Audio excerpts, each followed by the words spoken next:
Et avoir 50 ans, je crois que c'est l'âge mûr parce qu'on fait un demi-siècle.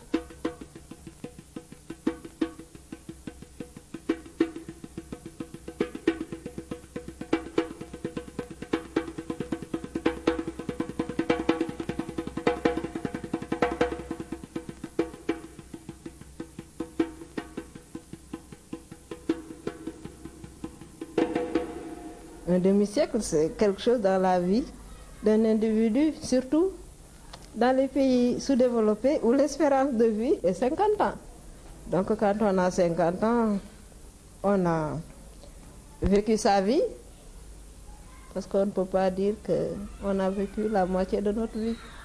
Et ça rejoint l'urgence aussi de la vie dont je parle, parce que à 50 ans, tout Africain doit savoir qu'il a vécu.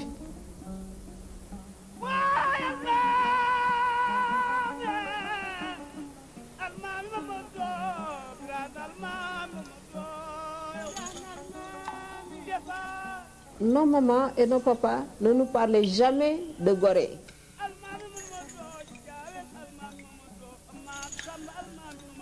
Mais à l'école, on m'a dit ce que c'était l'esclavage. Et si l'Afrique est sous-développée aujourd'hui, c'est qu'on avait pris les forces de l'Afrique pour les amener vers d'autres horizons. C'est ce qui constitue un drame terrible.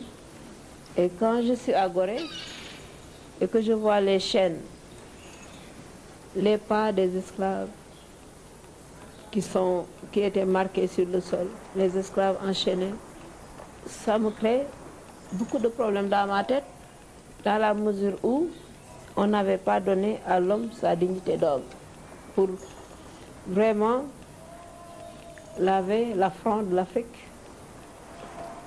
Et du moment que la mer n'avale jamais les choses, il y aura un reflux.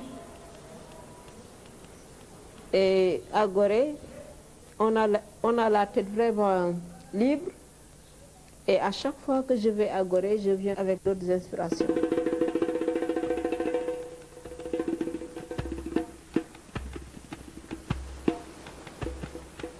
Les artistes, comme je le dis toujours, c'est des avant-gardistes.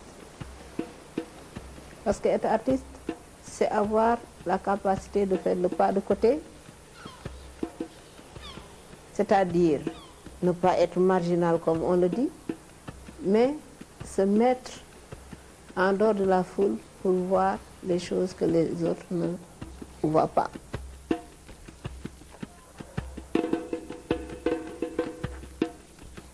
C'est ça, en fait, être artiste.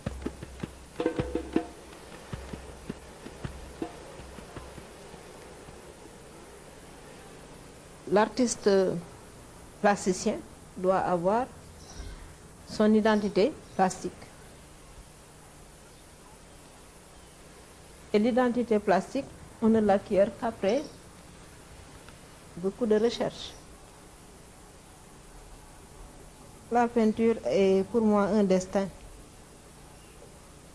Lors de mes voyages, surtout en Égypte, j'ai vu tellement d'images, tellement de peintures, j'ai vu tellement de couleurs, tellement de sculptures. Je crois que ceci m'a plus ou moins influencé aussi.